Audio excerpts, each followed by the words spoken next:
Up until now, everything we've done, and if you've been following along in the playlist, everything's been done on what's considered a particle. And a particle is just a point in space that all these forces are going to act on. And now we're going to move on and we're going to say we are going to use rigid bodies. And a rigid body is going to differ from a particle because a rigid body, we need to pay attention to its dimensions. So let's say I draw this arbitrary rigid body, and this point is a point A right here. When we have these forces now act at different locations on this rigid body. Now, in addition to just wondering and caring about how big these forces are, we also need to take into account these forces are going to want to make this body rotate. And it's going to create a moment about the body. And a moment, and the magnitude of a moment is going to be equal to some force times a distance. And d is going to be a perpendicular distance. And what this means is if I look at this force F1, force F1 exerts a moment on point A. Now, with force F1, what we're able to do is we are able, if we extend the way that the vector points into infinity, and so this line just is the line that the vector is pointing on, we are able to move that vector anywhere along that line. It's a free vector. So we can slide it anywhere along this line. So if I slide it over here, just a little bit. Now, between A and this vector, that's the shortest path. There's a line that exists that is a perpendicular line between that vector and F1 and A, and we'll call this D1.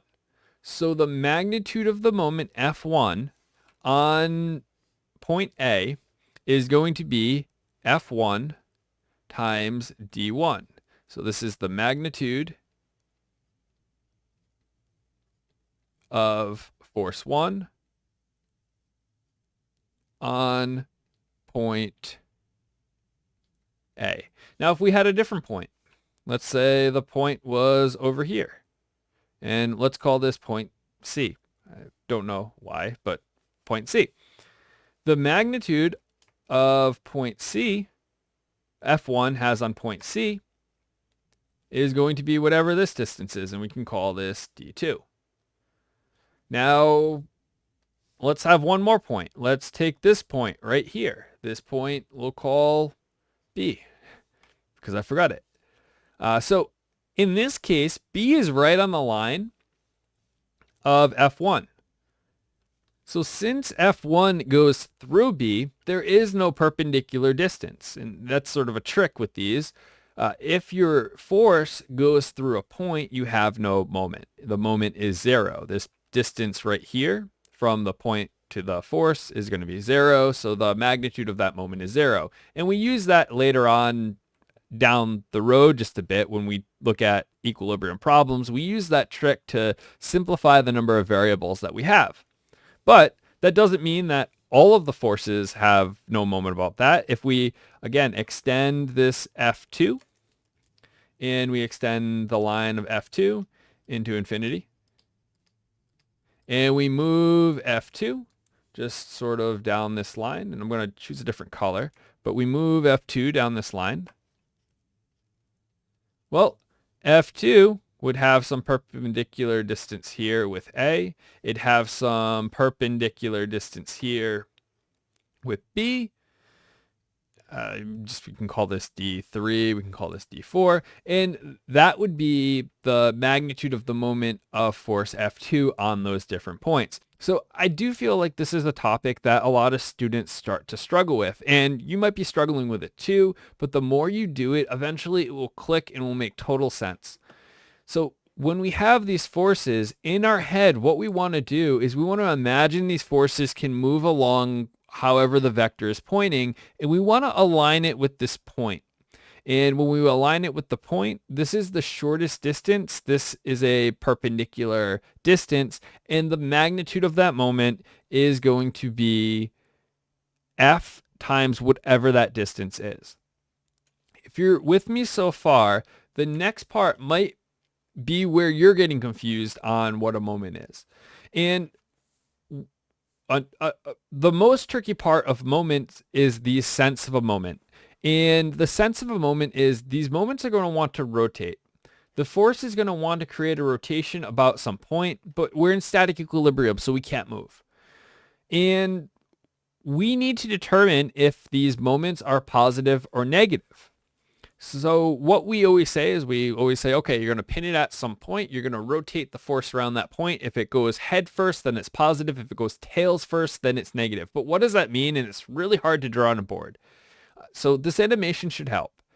If we look at this, what I called the negative moment tail first, if we rotate it, the moment is going to, we pin it at point O, and we rotate it about point O. And when we rotate it about point O, the vector is going to rotate tail first. Because it rotates tail first, the moment is going to be considered a negative moment. If we look at this other vector that I called positive moment head first and we rotate it, the head of the vector is going to rotate and lead that rotation. So that's considered a head first rotation, and that's going to be considered a positive moment. If that makes sense, great. But it does get a little bit trickier when we have to do both of those operations at once. So in this case, I have a force F, I have this point A and point B, and I want to rotate in this counterclockwise position about point A. So if I rotate about point A, okay, it looks a little wonky, right? It looks a little, is this going head first? Is this going tail first? So what we want to do is we want to visualize the force. We want to move it up towards A. And when we move it up towards A, we then want to rotate. Okay, now we can see very easily that it's rotating head first. So you got to do this in your head, which I think is really where a lot of students start to struggle. And whatever this distance is from here to here would be your perpendicular distance. It would be a positive rotation because it's going head first. Now let's look at, what about if we rotate counterclockwise about point B? It's the same thing, right? We rotate, is this going if this is going tail first or positive or head first? So we really want to bring this vector up so it has this perpendicular distance. And now when we rotate it, okay, we can see that it's going tail first, and that's going to be a negative moment. And then finally, if this force goes through a point you're taking the moment about, so F goes through point C, it's not going to exert a moment about point C. It's going to still have a moment about point A and point B, but C, the moment of F about C, there is no perpendicular distance, because if I keep extending this, it's just going to go through that point, and that moment will be 0. Hopefully, this video is able to help you understand what a moment is and what we mean by when we say, let's figure out the magnitude of a moment and let's figure out the sense of a moment. So when we say, let's rotate our force about a certain point, and if it spins tail first, it's negative, and if it spins head first, it's positive.